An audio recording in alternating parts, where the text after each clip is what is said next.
Welcome back for part 3 of Spreadsheets. Today we're going to be going over a spreadsheet using maps in Google Maps. And whether you're using Google Maps or Bing Maps, it doesn't really matter in this particular case.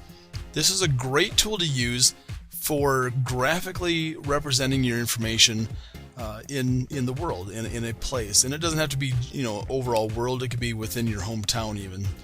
And I'll go over a couple of lesson ideas after this. So right here I'm going to go into Google Drive. We're going to go to More, click on My Maps. This is going to be a very quick lesson. I'm going to name this, I'm going to call this Metal Count. Make sure I'm going to go into my spreadsheet up here, and I've already got a saved spreadsheet that I've created. I've copied and pasted this. I did change a couple things in here to clean up the spreadsheet. And for the most part, I've got all of these headers ready to go. Next thing you know is I'm going to go in back into my map. And let's go back into this. Very quickly, you can copy and paste this data, or you can have your students hand jam this in, enter it in, cell by cell. Doesn't really matter. What does matter though is I've got a layer. I'm going to click on this layer. We're going to call this 2014. Count. Nice thing about maps is you can have multiple layers to this, and so I can add a layer. I can have a 2018, 2022, 2010. We're going to import our data, and I do have a spreadsheet from my Google Drive. We're going to use that one that I just created. We're going to use this metal count. I've got a previous one that I had worked on prior to this, just for testing purposes. It's going to fetch this document from Google Drive. What column do I want to use to position my place marks? So select the columns from your file that tell us where to put the place marks on the map. I'm going to use country, continue, and pick a column to use as the title for the place marks, such as the name of the location. We're going to put, once again, country on here. I'm going to click on finish.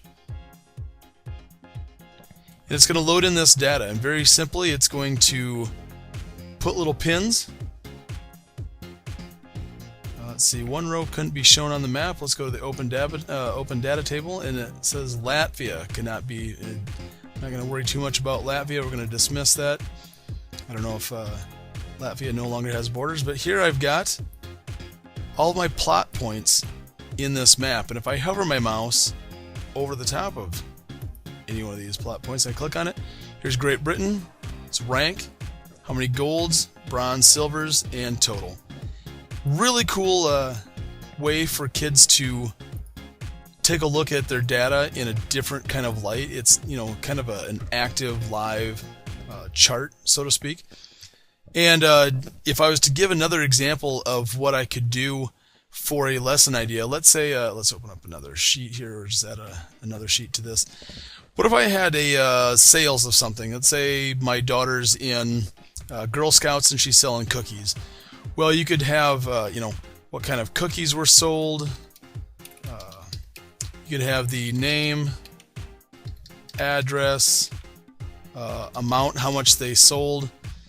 Let's start with that for there. And as I go through and I want to, let's say, have a route planned out of where to deliver my cookies when I'm done, very easily I could take this spreadsheet, if I had this information all filled out, and put this in a map to where you can get very granular, and I can see where all my plot points are of where I sold cookies.